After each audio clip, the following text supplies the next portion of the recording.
make a decision on if the case will be bound over for trial. Let's take you to the latest inside the courtroom. As well as Cordell Wright's testimony, the minor witness testified that it happened at the old shop, and when Ms. Ripley was asking questions, she identified that as being the location.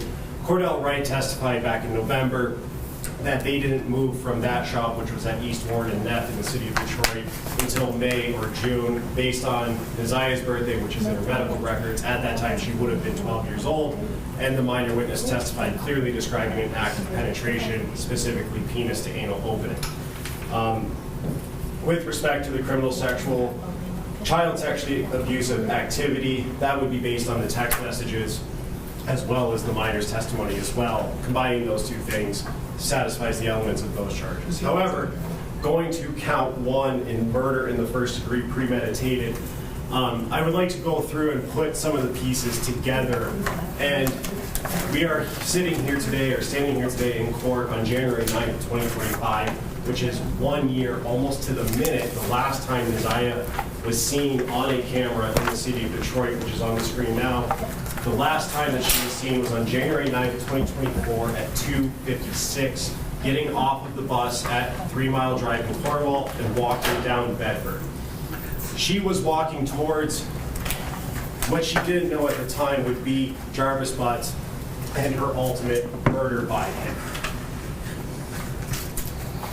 We take that moment in time and then go to Cordell Wright's testimony where he testified that they picked Nazia up on their way back to their shop at 9000 Connor, and they proceeded with her to that location.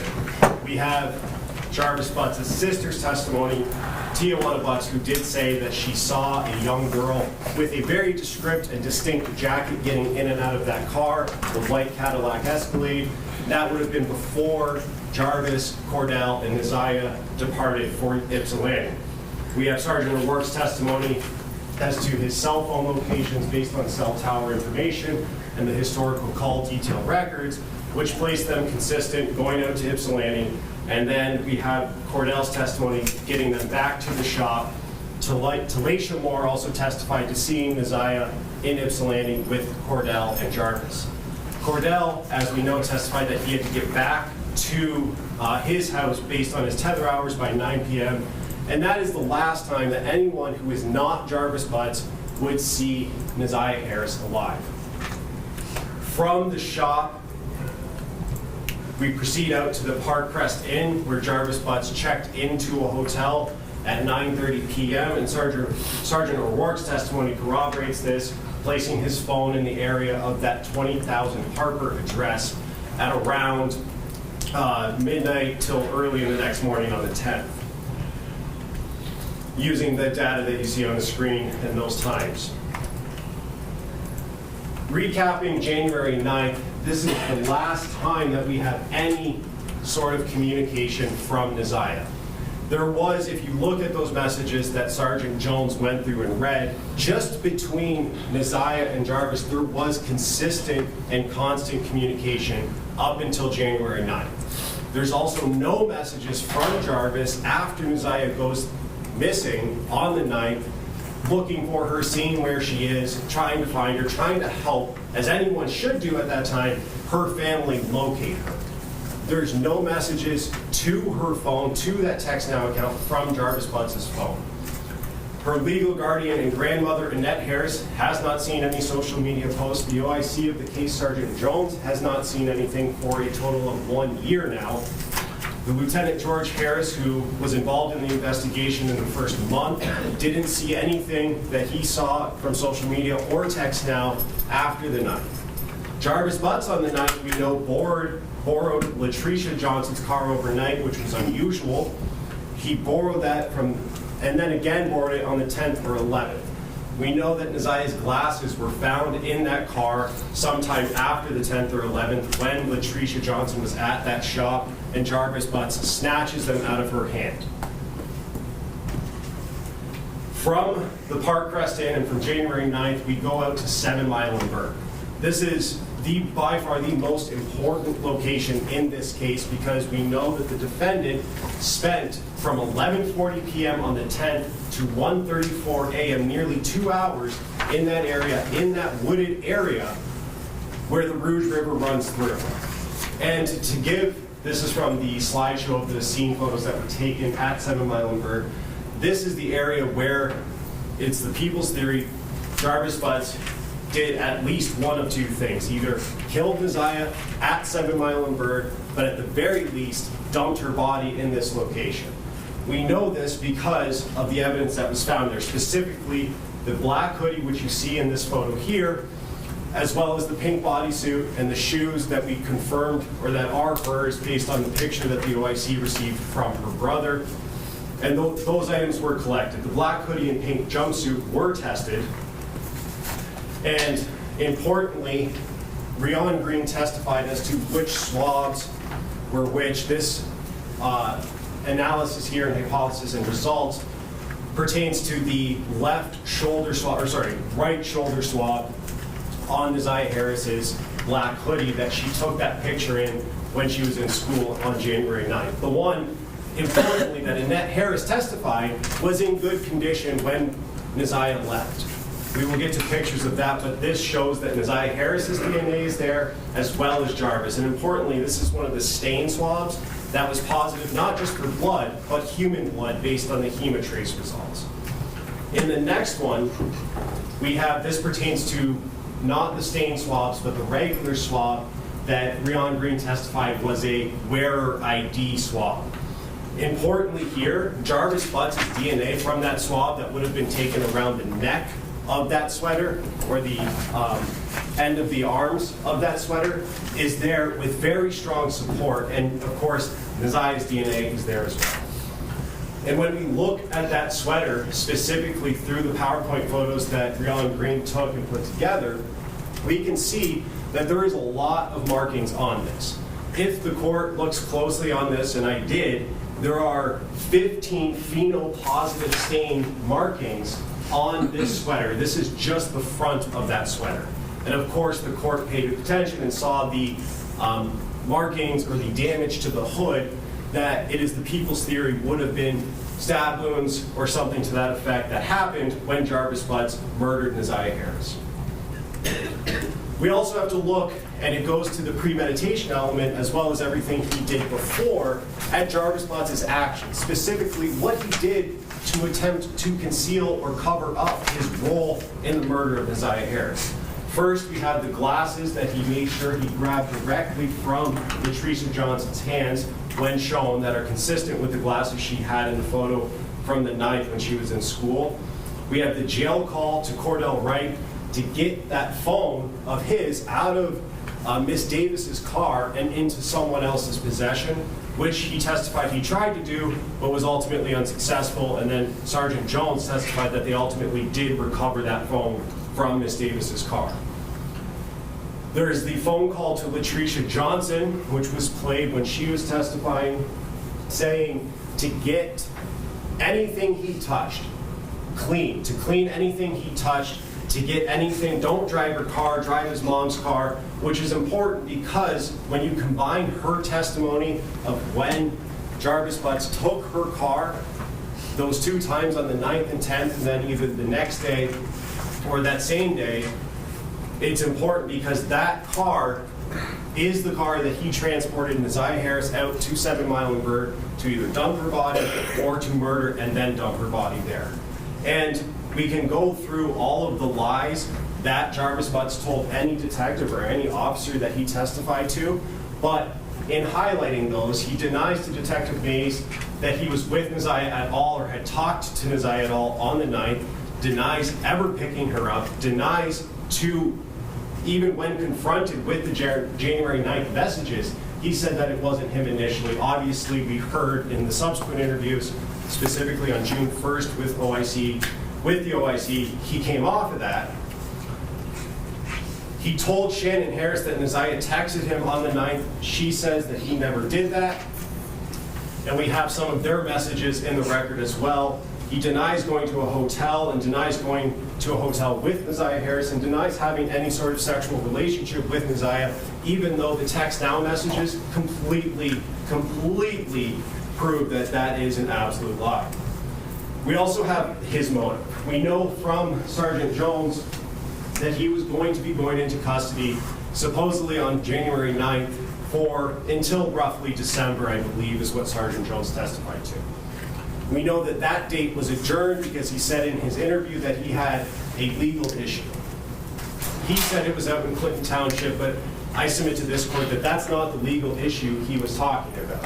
He was talking about the legal issue he would have had if Neziah had been left alive. He had to make sure that when he was in custody that she was not going to give birth to any child of his.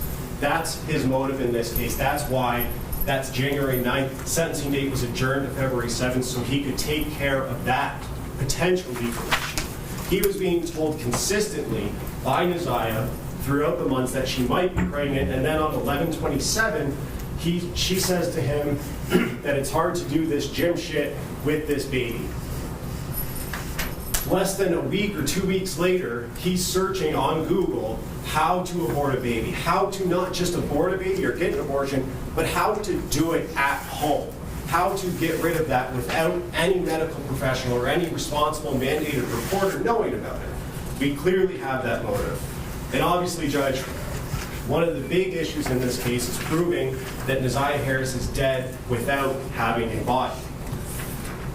On January 9th, she vanished off the face of the earth. There is absolutely no evidence after the 9th that she was alive, that she was sending messages to anyone. Her, again, legal guardian had not seen her since the 9th. No one else, officers, friends, family have seen her since the 9th. There's no social media post reviewed by any officer to this day that would indicate she was alive. There's no messages, no further messages on text now after the 9th. There's a full and complete stop of any activity that would indicate she was alive. And Judge, I submit to this court that if that were the evidence that we had at this point, that would be enough at this point for a probable cause determination to show that she is in fact deceased today. However, there is more than that.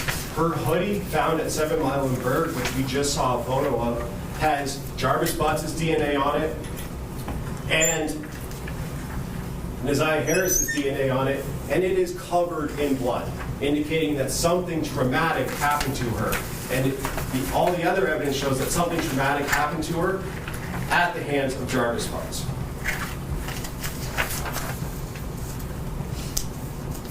And then we go back to his motive. Was told by Neziah that she was pregnant, searched all of the home abortion procedures, and was going to go into the Wayne County Jail until December, which we just passed, of 2024. Judge, I submit to this court that the evidence that you have heard over the last 4 days proves not only that Neziah Harris is currently deceased, but also that she was murdered by the defendant, who had plenty of motive to do so, had plenty of opportunity to do so, and he did that. And I will note that the defendant in this case, Jarvis Butts, does not get a break because he successfully hid her body. The evidence to a probable cause determination, which the question is she probably dead, and did the defendant probably do that? Both questions are answered with a yes, based on all of the evidence that you have seen. I would reserve any further argument for rebuttal. Thank you. Attorney Quick. Thank you, Judge.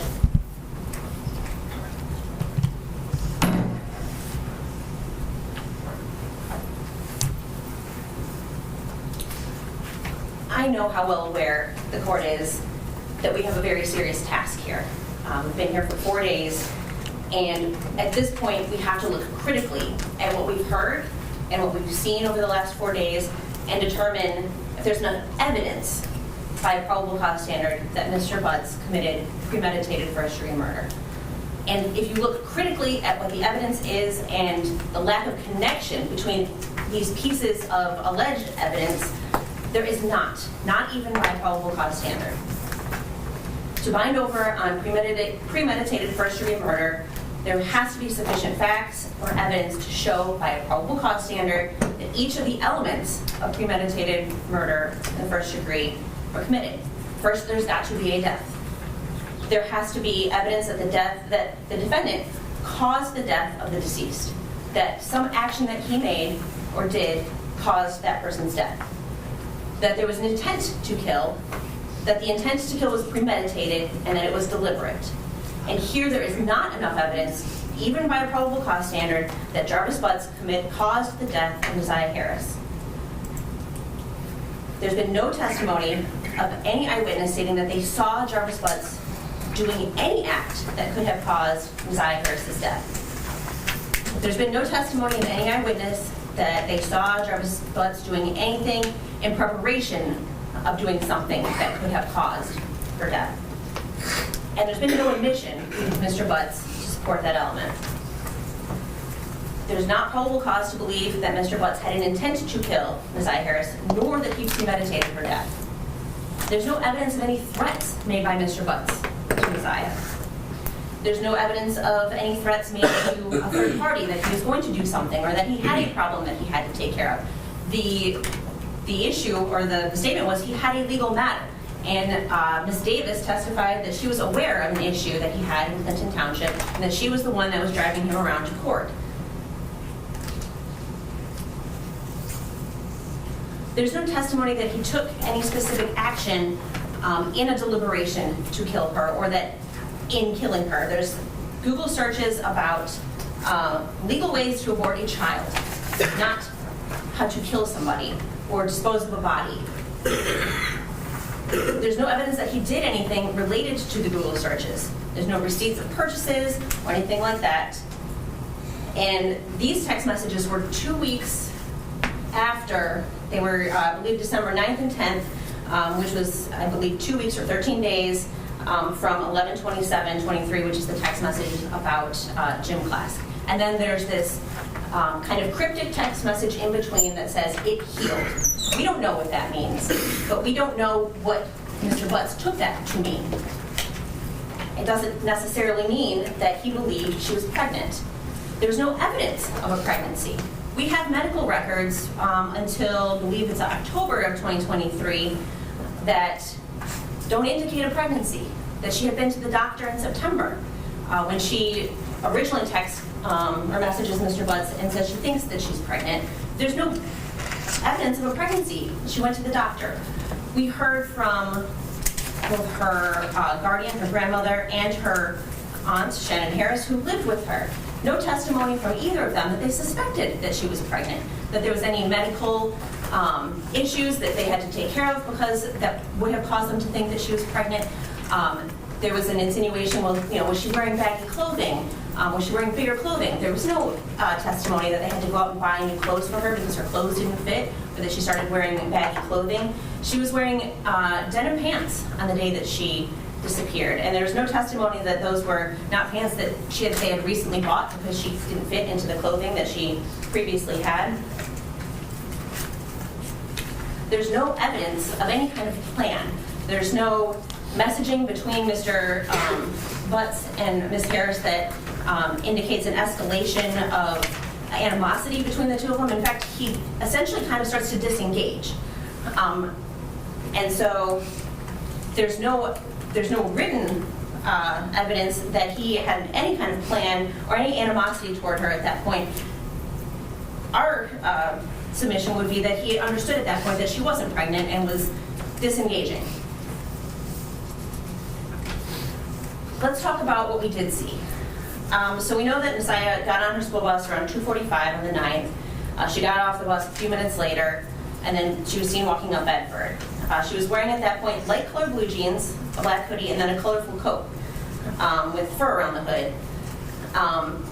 There's some insinuation that somehow there was a plan that she would meet up with Mr. Butts, but the testimony of Mr. Wright was that they were driving around that afternoon back and forth to various auto parts stores, and I believe that they in fact had to go back to one kind of unplanned because they either missed something or there was an issue. And so to say that somehow Mr. Butts would have known that she would have been on that street at that specific time and that they would have been there at that specific time is quite a leap, considering they didn't know where they were going to be when, because they were doing all this driving around back and forth to various stores. Witnesses put Messiah at Mr. Butts' auto shop later that afternoon, and then in Ypsilanti with Mr. Butts and Cordell Wright, and Mr. Wright puts her back at the shop later that evening. But then we hear from Sergeant O'Rourke, who did all the cell phone mapping, that at 9 p.m., Mr. Butts was actually at 13662 Wilshire, which is his home, where Angel Leonard lives and where they have kids. So did Neziah go back with him to that house?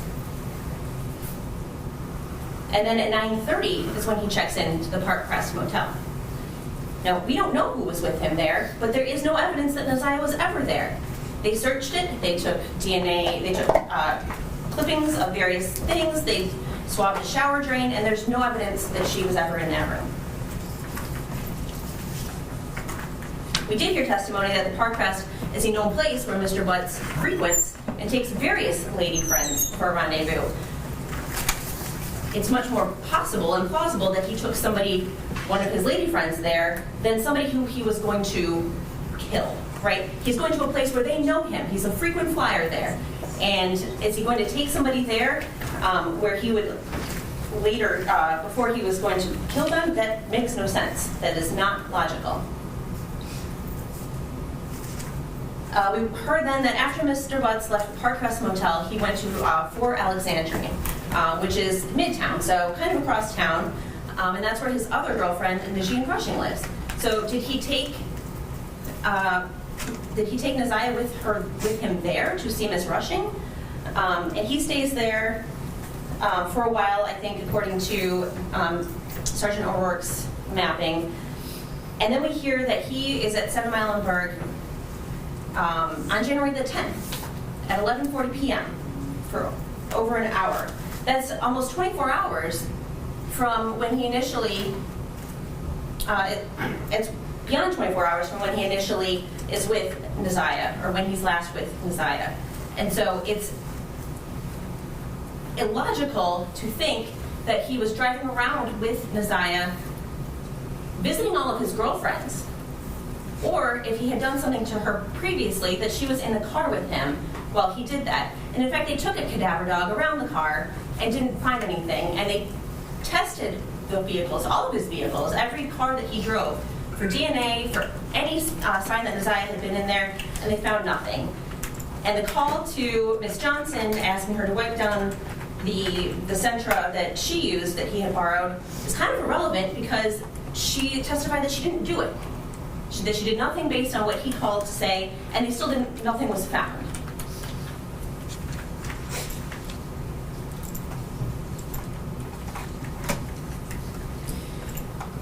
We heard about a pink jumpsuit that was found. We didn't hear any testimony that anybody saw Neziah wearing this pink jumpsuit. She's not seen wearing it in any video. I don't believe that anybody even identified it as being hers. I don't believe there was any testimony from either Annette Harris or Shannon Harris stating, yes, we recognize that pink jumpsuit, that's something that Neziah wears. When did she have it? There was one blood stain on that jumpsuit. And the testimony from the forensic analyst, Breon Green, was that it was such a small stain that she was afraid she would consume it if she did additional testing. She tested it once and couldn't do any follow-up testing or confirmatory testing because she was afraid they were going to consume the sample. There was also no statistically significant support for finding Mr. Butts' DNA on that stain sample from the pink jumpsuit. And there was no statistically significant probability that his DNA was on the jumpsuit at all, that he had had any contact with the jumpsuit. And they took a lot of swabs of that jumpsuit. I believe the number was that forensic analyst Anderson testified to, that it was 24 trillion times more likely to have originated from 2 unrelated unknown contributors than Jarvis Butts. And we heard about the black hoodie. And that black hoodie was significantly more weathered than the pink jumpsuit. We heard about that from the Border Patrol agent Barnes and other folks that came into contact with that sweatshirt, that it looked like it had been out in the weather much longer. Now, we don't have an explanation for that, but those appear to be tears in the top of the hood. They don't appear to be stab wounds, and they certainly don't appear to be bullet holes. There's weak support for conclusion that Mr. Butts was a contributor to the stain and the swabs of the black hoodie. The only real support for any DNA on the black hoodie was on the non-stained part, And there's testimony that Ms. Harris was wearing that hoodie on the 9th, that she was in Mr. Butts' Escalade when he and Mr. Wright picked her up after seeing her walking down Harper, that they were in the car driving up to Ypsilanti. And so the possibility that his DNA got on this non-stained part of the black hoodie is not evidence of premeditated murder in the context of all of the ways that we heard somebody's DNA can get on a piece of clothing.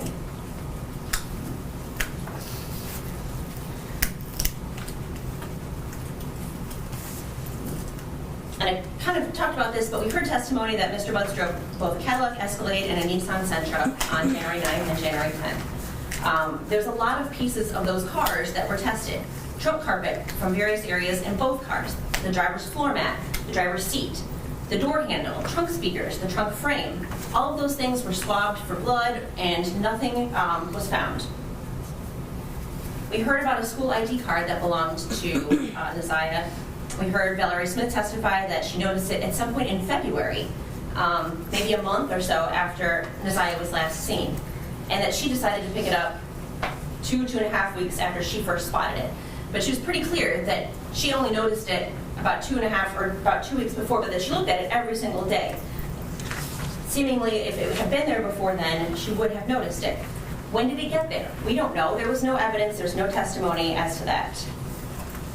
And there was no other evidence found in the 7 Mile and Greenfield area, and there's no evidence that Mr. Butts was there. We talked a little bit about the medical records, but all they tell us is that Nasiah Harris didn't have a life-threatening condition as of October 24th. They don't tell us anything about her physical condition between the 24th and the 9th, and they don't tell us that she was pregnant. They're just not relevant, except for the fact, I guess, that they don't tell us that she was pregnant, and she was there on September the 27th, according to her text messages.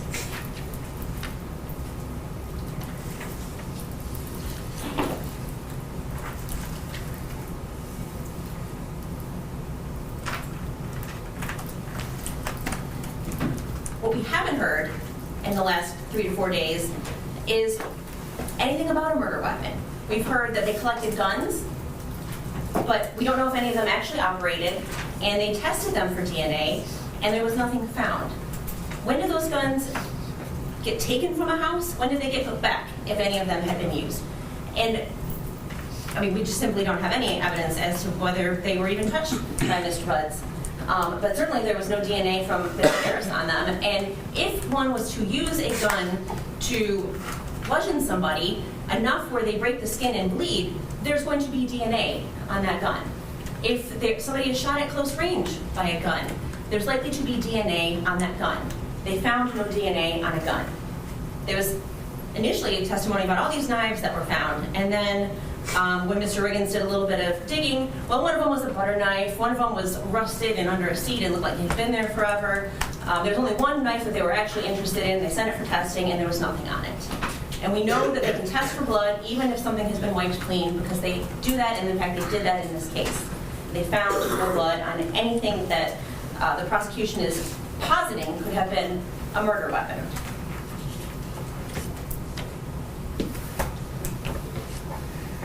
Motive is not an element of premeditated homicide.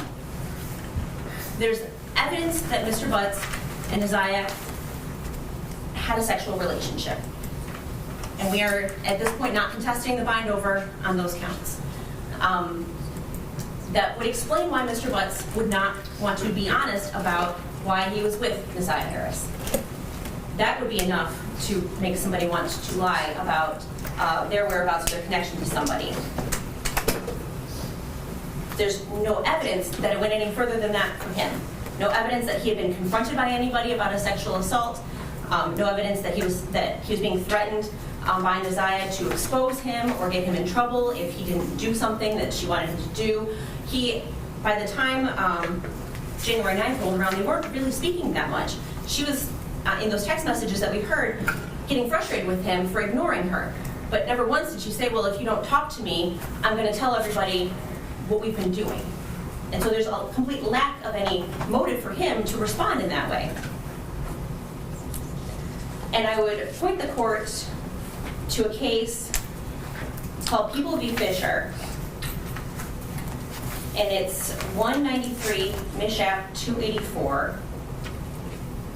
It's a 1992 case. And I've got copies. Okay. Does the court want? Yes. And I point the court to this case because it's a case where homicide was charged and no body was found. A woman named Joyce Fisher was killed, and I believe it was 8 years after her death, her husband was charged. He was convicted, and ultimately the appellate court reversed the conviction because the evidence was insufficient to submit the case to a jury. And so that was the error. And kind of the facts briefly are that Mr. and Mrs. Fisher were in the process of divorcing. It was a pretty contentious relationship. There had been lots of reports that he had been physically abusive to her. And she had even testified that he had threatened to kill her in mid-January of 1978, approximately 3 months before she disappeared.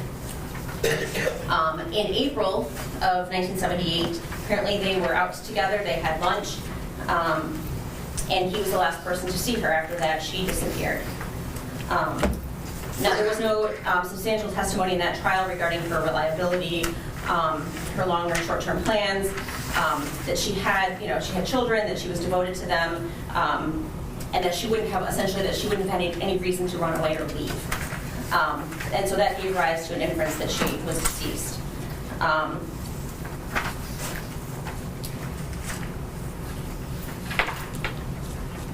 The prosecutor in that case offered no evidence of an act that resulted in Joyce Fisher's death. And the court previously has held that the victim's body, while it's not necessary to establish corpus delicti, there has to be something more. There has to be, in this case, either an admission or confession, physical evidence, or some kind of witness testimony. In that case, there was no physical evidence, such as bloodstains or a weapon linking the defendant to Joyce's death. He did not admit that he killed her, although the prosecutor offered equivocal statements there, that he seemed to say, well, things didn't happen quite that way, and where it made it sound like maybe he did have something or some knowledge. The prosecutor there presented lots of evidence of defendant's motive and opportunity to kill her, but noted that those are not elements of the crime. And inferences, the court says, may not be based on evidence that is uncertain or speculative or merely raises a conjecture or a possibility. And they said in that case, the evidence did not rise above the level of conjecture. And that's what we have here. We have conjecture. We have a lot of pieces of supposed evidence, but we have no connection. They don't connect to each other. They're puzzle pieces. When you put them together, there's no picture. There is no big picture because there is no act that can be testified to that Mr. Butts did, and there's nothing to support that act. There's no evidence that he had a gun and used it. There's no evidence that he had a knife and used it. In fact, the evidence that the prosecutor put forward disputes those theories. The idea that Mr. Butts was in some cover-up, the issue of his phone, I think was pretty well cleared up by Ms. Davis when she testified to the idea that for as long as she's known him, he's never wanted her to look at his phone. And mostly because he's been dealing with who knows how many other women. And that she had tried pretty much everything she could think of to get in that phone well before any of these allegations came about, and that she's never been able to. And so it makes sense that he would not want her to get in that phone, especially if he assumed he was coming home and wanted to have contact with her while he was serving his sentence in the Wayne County Jail, that she not know that she was not the only female he was dealing with.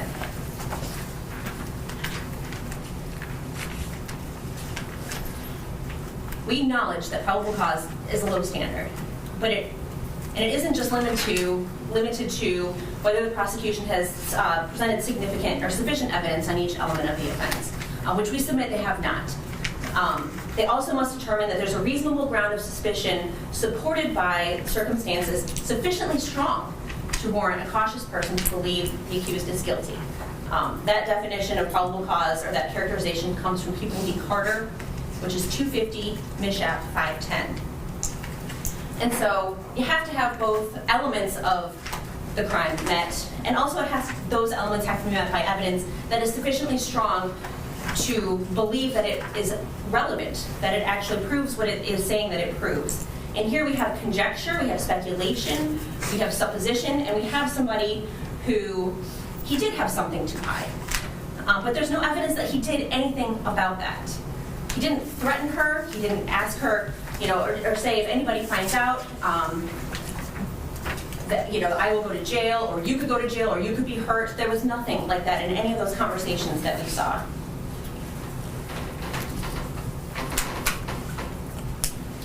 So, Your Honor, even by the relatively low standard of probable cause, we'd submit that there is insufficient evidence of both the idea that Mr. Butts did something to cause the death of Messiah Harris, and that he intended to kill her, or that intent to kill was premeditated. We don't know what happened when she left his shop on January the 9th around 9 o'clock. But I think it's safe to say we know she didn't go to his house where Angel Leonard was, or Angel Leonard would probably be here in court and telling us what a weird interaction she had with him and why it was strange that he wouldn't come inside the house or why he wouldn't let her out by the car where he was. We don't have any evidence that she went with him to the Park Rest Motel. We don't have any evidence that they were together beyond 8:30, 9 o'clock on January the 9th. And for that, we're asking the court to deny bind over on count 1, premeditated murder in the first degree. Rebuttal? Thank you. First, I'm going to start with talking about People v. Fisher that Ms. Quick misreferenced. And it is important to note that this case is distinguishable for the following reasons. One, we're talking about a different standard. This was a trial issue, a directed verdict standard, where the court is saying at trial beyond a reasonable doubt. First of all and foremost, it's distinguishable for that reason. Secondly, though, the court in Fisher said, in this case, there was no physical evidence such as bloodstains or a weapon linking defendant to Joyce's death. In this case, we have bloodstains. We have bloodstains on the hoodie that was found at 7 Mile and Bird, where the defendant spent 2 hours on the night of the 10th going into the 11th. That places them together in the same spot and is very strong evidence that Messiah Harris is in fact dead. Secondly, though, Judge, having dealt with People v. Fisher, Ms. Quick talked about the 9th and 10th, that no one saw the defendant with Messiah for that day going into the 10th and into the 11th. However, we heard from one of his significant others or girlfriends that he was secretive, that he didn't want anyone looking at his phone. And we certainly know that he knows how to keep different women and or girls away from each other. For example, I believe it was Shannon Harris that testified that she was familiar with an address of Outer Drive in Belfort, but she had no idea other than the fact that she would pick the defendant up there at different times. We know through other testimony that the defendant was dating someone that lived there. And with respect to Ms. Quick saying that Messiah never threatened him, never did anything, I'm not sure if this one text message was highlighted by UIC in this case when she testified, but on November 27th, 2023, at 23 hours and 37 minutes UTC time, Messiah said to the defendant, "When I see you, I'm a fuck you, tell you regret not answering my calls," which I would submit to this court is a threat. And then just over a month later, she says she goes missing at the hands of the defendant. And Ms. Quick also talked about the driving around that Cordell and Jarvis were doing and how it was an unplanned meetup with Messiah on the 9th. However, that may be true from Cordell's perspective, because he wouldn't have known what Jarvis's plan was at that time, but clearly on the 9th, send okay if you've seen the message so I can delete your number, and then the defendant's response, okay. And Jarvis was the one driving per Cordell's testimony. Now, Ms. Quick also talked about the knives and how the knives found in the defendant's car, of the one that was tested, came back negative, and that's true. We cannot dispute that. However, we know that that was more than a month after, giving the defendant plenty of time to clean it. But beyond that, Judge, this case is one where the defendant thought to, and successfully did, hide the body. And it's a common sense inference that if he thought to hide the body, he would also think to get rid of the murder weapon at the same time. And Judge, Ms. Quick is right. We are talking about a probable cause standard. And as I said, the question is, did the defendant, with premeditation, probably murder Neziah Harris? And I submit to this court that the answer is yes. And circumstantial evidence, as is noted in the jury instructions at trial court or in circuit court, is just as good as direct evidence. And yes, this is a circumstantial case, but when we put those circumstances together, including the physical evidence, the cell phone evidence, which I would equate with physical evidence for purposes of that, as well as the defendant's opportunity and motive, the picture becomes very clear that the defendant, Jarvis Butts, took the life of Neziah Harris to protect himself from the eventual discovery of his child that he was going to have with her, or at the very least thought he was going to have with her. I ask this court to bind over as charged with the addition or increase of this criminal sexual conduct second degree. Thank you. As far as Fisher, I agree with the people that this case is distinguishable. This is a case regarding a trial. And the one thing I had highlighted in pink was the quote, "In this case, there was no physical evidence such as bloodstains or a weapon leaking defendant to Joyce's death." In this case, we don't have the same facts or circumstances. I do agree this is a circumstantial case, and circumstantial evidence is sufficient for a bind over and even conviction. Today is January 9th, 2025, exactly 1 year, from the day Neziah Harris disappeared. Before I get into the charges and the main charge of premeditated first-degree murder, I have to speak on Neziah Harris and the community who failed her. And I am only presented with certain evidence. I don't know the whole story. The attorneys know more than me, the family knows more than me, but from what I have heard over the last 4 days and 5 days total is that several people failed her. I don't know where her mother is. I don't know anything other than that she was forced to live in a home where she was not protected or given the adequate attention and love. I don't know where her father is. I don't have any mention of him in her life, no presence. To Cordell, AKA King, and all the men who saw Jarvis Butts hanging out and always around these young girls, including Neziah, and his 9-year-old daughter going up to the shop to clean up his shop. The school counselor who never showed up, or the person who was supposed to show up if that counselor was absent, after Neziah was on the floor on the day she went missing, saying that she needed to speak to someone and speak to a counselor. There's no mention of CPS, but I wonder what their involvement was over the years, because this was not just a 1-year thing. There are text messages at least from 2022. To her adoptive grandmother, Annette Harris, whose testimony, in my opinion, was very questionable. I understand why the people put her on the stand to establish Neziah's residence and the houses on Bedford and the regular routine, to establish also that Neziah was not a runaway child, that she was not a bad kid. I do believe she adopted Neziah. I do believe that she had 6 kids in the house. I believe that Neziah had on a dark hoodie the day she went missing, and that she had on red and black Nikes that day. What is hard to believe is that the defendant never came into the house as she testified. And there was also a minor that testified that he did as well. Text messages that show between him and Neziah that he did in the basement, saying he was going to the shower, stealing her panties. He was always lurking around that house and asking for Janiyah and Zaniyah, from what I know. I even thought about the breakfast routine and saying that all the kids like eating breakfast at school. Did they have a choice? I don't know.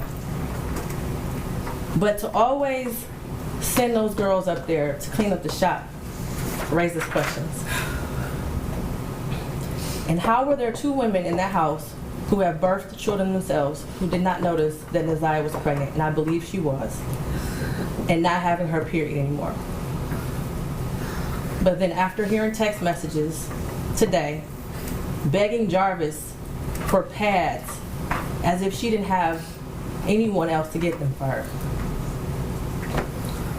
And what stood out the most was when Annette Harris stood on the stand, and she learned around 6 p.m. that Neziah did not come home from school, and said she looked around for her and decided to wait until the next morning to call the police. Without a tear, without emotion, or any expression of being devastated. And to her Aunt Shannon, who also showed no emotion, expression of being devastated from Neziah going missing. She stated that she had friends help look for Neziah, but was directed to just wait until the morning to call the police. A grown woman who likely suspected something strange going on didn't feel the need to call the police either. They were both able to go to sleep at night without hearing from Neziah or having any indication that she was coming home that night. And of course, the defendant, who I will get to in a minute. I don't know who else failed Neziah, but the community did. As far as the people establishing probable cause, I will focus on count 1, as it's been stated that there is no contention with counts 2 and 3. And count 3, I will amend based off of the motion and the testimony I heard that Neziah was 12 and not 13 at the time that Jarvis Butts had sexual intercourse with her. The prosecution is correct. You do not have to have a body to establish first-degree premeditated murder. It would have been a much shorter exam had her body been found, but this is where we are. In the last 365 days, no text messages. We all heard today and yesterday that she was very active and frequently texted. No social media for a year. We heard through testimony that she was also active on social media. No phone calls, which she was also able to do according to testimony. No physical sighting of her by anyone. She never came back to school. No one has seen her. Medical records dated from July 2014 to October 2023 indicated that she had no life-threatening medical issues that would lead to a natural cause of death. The black hoodie found in the area of 7 Muhlenberg with her DNA and blood on it. The holes in the hoodie consistent with some sort of struggle, violence, or weapon being used. And we know that there were no holes in that hoodie when she wore it to school. We saw a picture of her in a black hoodie on her last day that everyone saw her. I do believe her grandma testified truthfully about the sweatshirt that she had on and that was practically new. And the border agent who said that no evidence of animals would have destroyed the clothing or the shoes to possibly lead to animals tearing up that hoodie. The clear glasses found in the blue Nissan the day after she went missing. The behavior of the defendant when he snatched those glasses. They looked exactly like the glasses she had on in her last picture, according to the witness. The shoes that her brother described as the same shoes that were found also in the area of 7 Muhlenberg near the hoodie. While this is still probable cause, the evidence all points to Jarvis Butts. His locations, him being seen with her last, the abortion searches, the abrupt silence between the two of them in text messages, and the constant lies he told throughout the entire investigation. And they were proven to be lies with text messages and other testimony.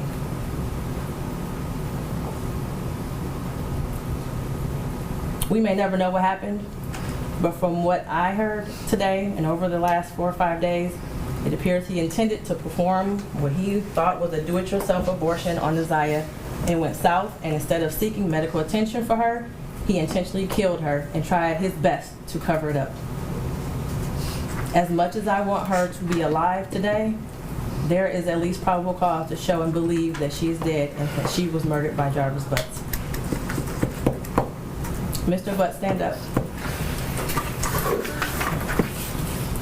You've been sitting over there for 4 days with your head down, hidden between and behind your attorneys, with your mask on, and taking vigorous notes. I want you to pay attention and listen to everything I have to say.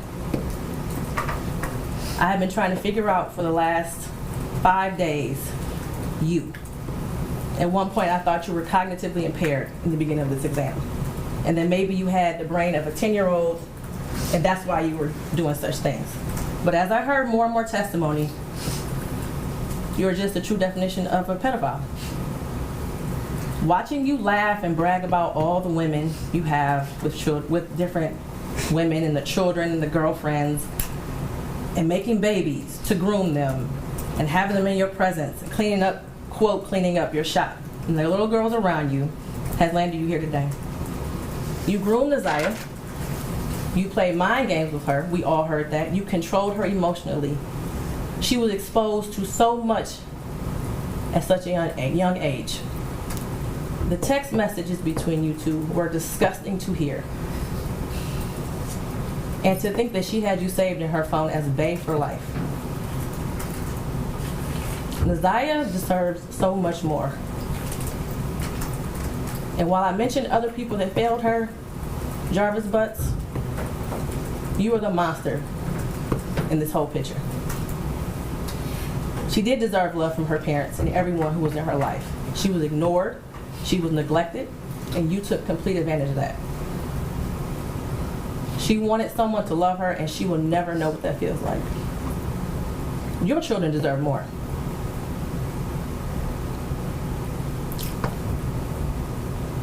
As much as defense counsel has raised issues on count 1, all that has done is raise the question of fact for the trier of fact, which means that this will be for a jury or a judge to hear at Third Circuit. I pray for the healing of all the victims and the young girls and possibly boys who have come into contact with you. As a community, we should look at this case as a prime example of how much work we have to do when it comes to protecting our children and especially our black girls. I pray for closure and healing for all those who have been traumatized by you. And for you, Jarvis Butts, I wish you a speedy trial and that justice be delivered. Your bind-over date is January 16th at 9:05 a.m. Anything else for the record? Have a good night.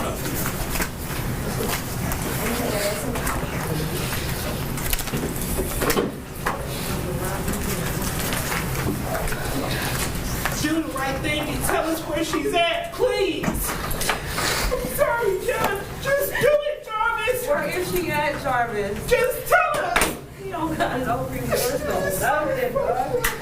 Judge, I'm sorry. I'm not trying to disrespect your court. If you all could turn off the cameras, please.